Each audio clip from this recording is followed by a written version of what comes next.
संसद का सत्र चल रहा है। कल लोकसभा में और आज फिर राज्यसभा में। माननीय प्रधानमंत्री जी ने दो बातें कही। पहला बात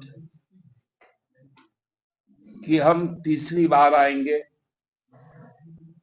और 400 पार जाएंगे।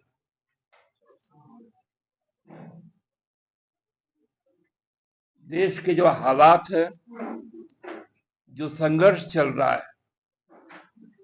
उस वक्त में कोई व्यक्ति यदि इस तरह से बोल रहा हो तो उसके पीछे कहीं ना कहीं कोई स्पष्ट सोच है, और वो सोच है भारत में लोकतंत्र को समाप्त करना। और इसकी ताकीद माननीय उच्चतम न्यायालय के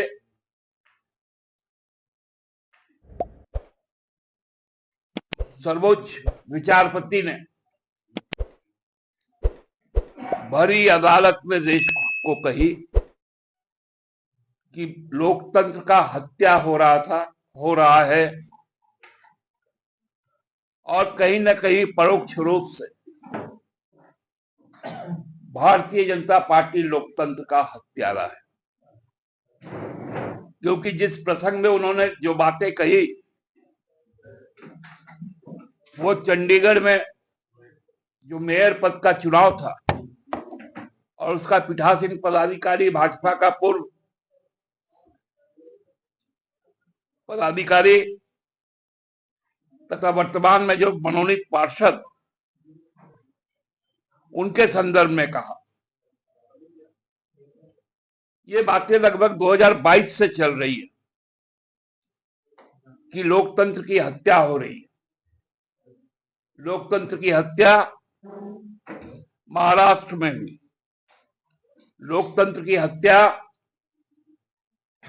मध्य प्रदेश में हुई, लोकतंत्र की हत्या कर्नाटक में हुई, लोकतंत्र की हत्या बिहार में हुई, और अभी ताजा लोकतंत्र का हत्या झारखंड में भी हुआ।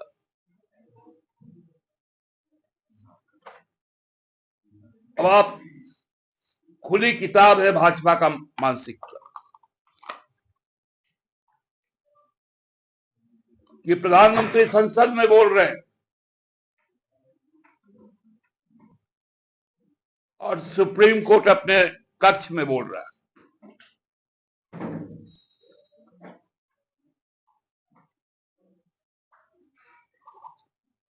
उनका आशय बहुत स्पष्ट है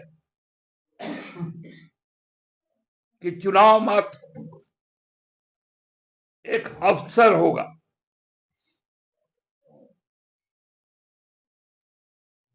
नतीजा तय है। क्या यही लोकतंत्र बचा है कि एक मुख्यमंत्री को वो राजभवन जाता है और उसे गिरफ्तार कर लिया जाता है? अब तो लगता है कि अब हम अपनी फरियाद लेकर भी यदि उच्चतम न्यायालय में जाए, कहीं ऐसा ना हो कि वहां पर पहले से कोई नाटा मल्लिक बैठा हो और हमें सीधे फांसी पर लटका दे।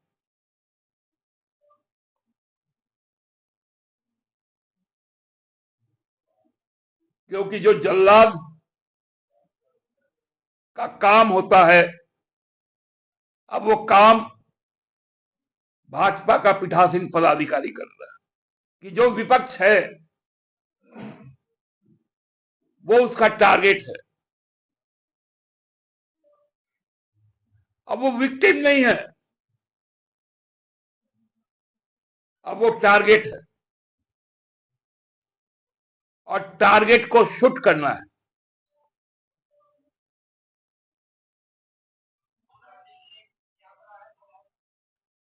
टारगेट को शूट करना है, टारगेट का प्राण समाप्त कर देना है।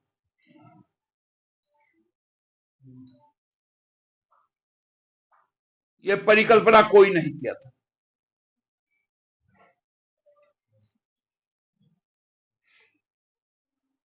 मैं तो अबोध था जब आपातकाल लगा था।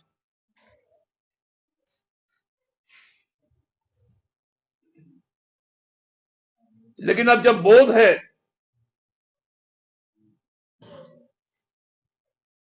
तो उस आपातकाल का जो कहानियां सुना करते थे हम लोग कि आपातकाल लगने के बाद जो जन प्रतिरोध था उसको दबाने के लिए कई कई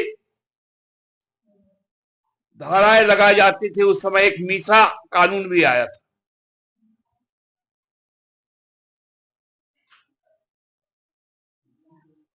अब तो सही में देखते हैं कि उससे भी डरावना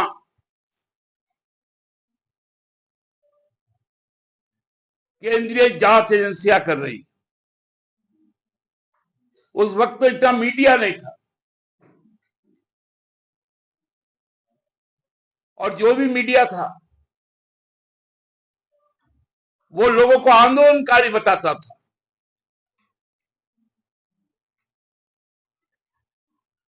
अब जो मीडिया है वो मीडिया जितने भी भाजपा के टारगेट वाले हैं उसको भ्रष्टाचारी बताता है। कहीं कोई आधार नहीं होता, लेकिन मीडिया ट्रायल पहले हो जाता।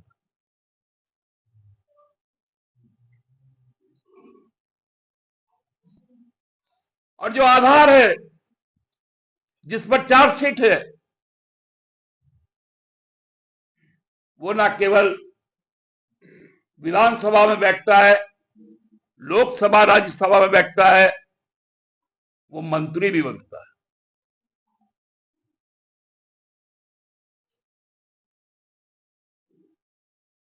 केवल और केवल गारंटी एक ही होनी चाहिए कि वो भाजपा में हो।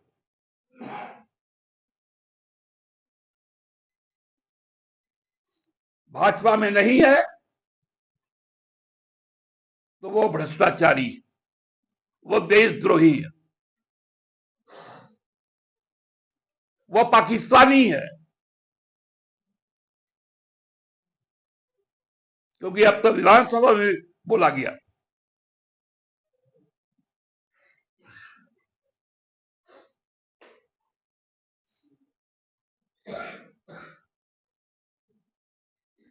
मुझे लगता है कि माननीय उच्चतम न्यायालय जो इस बात को कह रहे हैं उनको सोचना चाहिए कि ये अदालत को बचाना है या नहीं बचाना है।